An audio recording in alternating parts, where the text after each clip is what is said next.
Ouais, donc c'est des hommes qui ont beaucoup d'argent, qui se réunissent ensemble pour fumer le cigare. Le Bohemian Club, c'est un peu un club comme ça, qui est à San Francisco. Et c'est un club en fait qui est dirigé par les Skull and Bones. Chaque année, ce club-là organise une sorte de grand party, comme on dit au Québec, une grande fête dans les bois à 80 miles de San Francisco, quelque chose comme ça, où 2000 des hommes les plus puissants de la Terre se retrouvent pour célébrer ensemble. Des célébrations assez particulières, on va voir. Voilà ce que nous dit l'édition du Newsweek Magazine. Newsweek Magazine, c'est un petit peu comme, mettons, je sais pas moi, Le Point par exemple, ou l'Express, un peu comme Le Point ou l'Express aux États-Unis.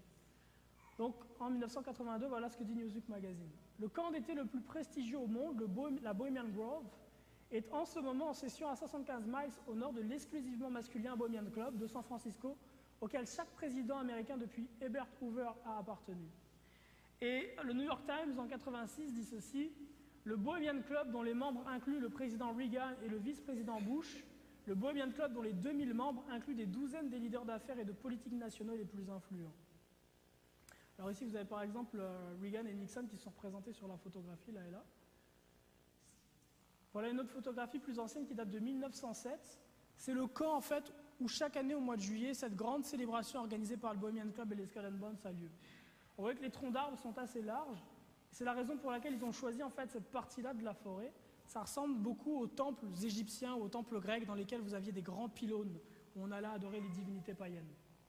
Ici, c'est le grand banquet qui est organisé. Donc ça, c'est une photo de 1906. Le grand banquet qui est organisé avant une célébration qui s'appelle The Cremation of Care, qui est comme le clou de cet événement de 2 semaines, le clou du spectacle. Alors dans cet article du New York Times, qui date du 25 juin 1899, que vous pouvez récupérer sur les archives du Times sur Internet, et qui parle donc en 1899 du Bohemian Club, voilà ce dont on entend parler.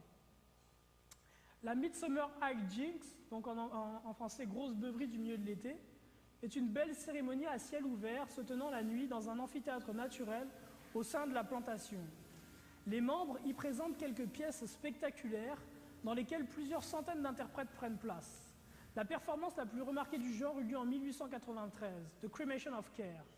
Des prêtres druides, qui sont des figures prééminentes du show, plus de 500 personnes figurent dans le spectacle, une lumière électrique au calcium fut utilisée pour illuminer ce tableau.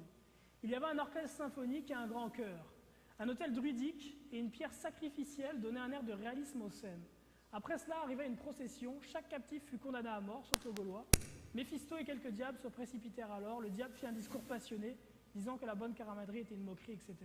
Donc, dans ce rapport en fait, du New York Times, qui date de la fin du 19e siècle, ce qu'on apprend, c'est que dans cette célébration qui est organisée, il y a une genre de pièce de théâtre qui est faite, et que dans cette pièce de théâtre-là, les personnages principaux sont des démons, des diables et des druides. Alors pour vous, c'est quoi un druide? Quelqu'un qui fait de la soupe, c'est ça?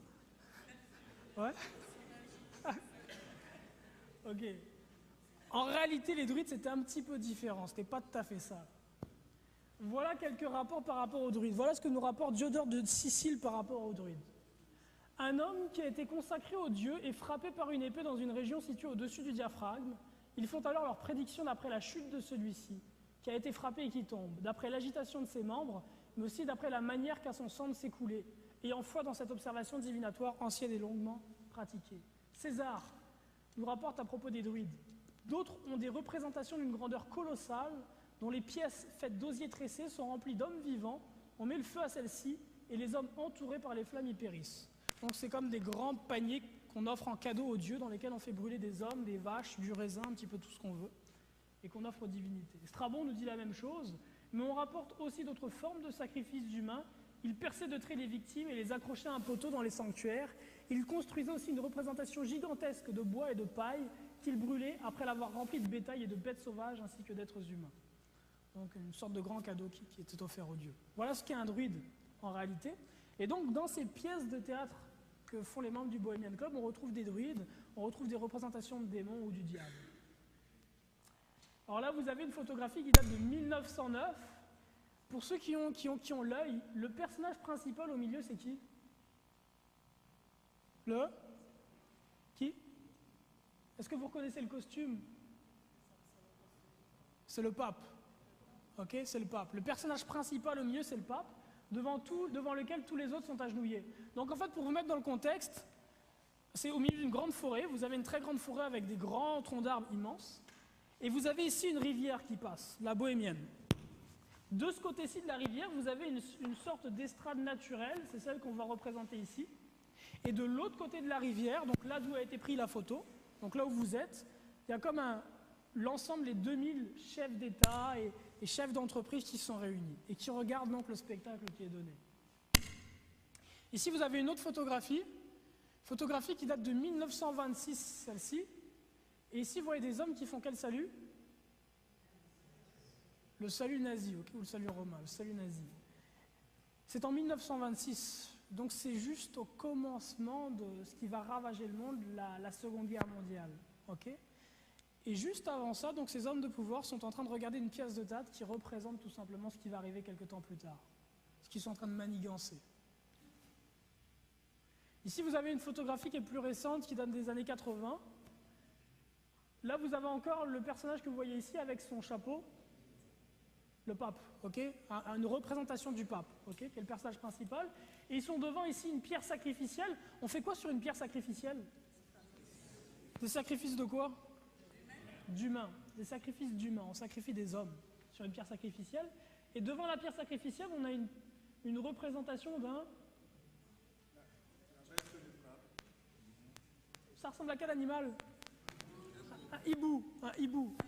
Pourquoi le hibou? Quelle particularité a le hibou?